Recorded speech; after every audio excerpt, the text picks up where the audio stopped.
Hello and welcome. Just explain that in this a guide on how to fix your Pinterest which has a sound problem.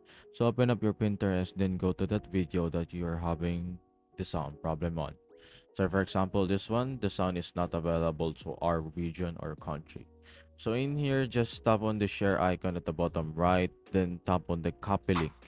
After that, exit the app, go to any browser or any VPN services that you had. For example, Opera, which gives us a VPN for free. So in here, just tap on the search bar, then paste the link in here. So wait for it to load up, and that should fix the problem. If not, just change the region again in your VPN services.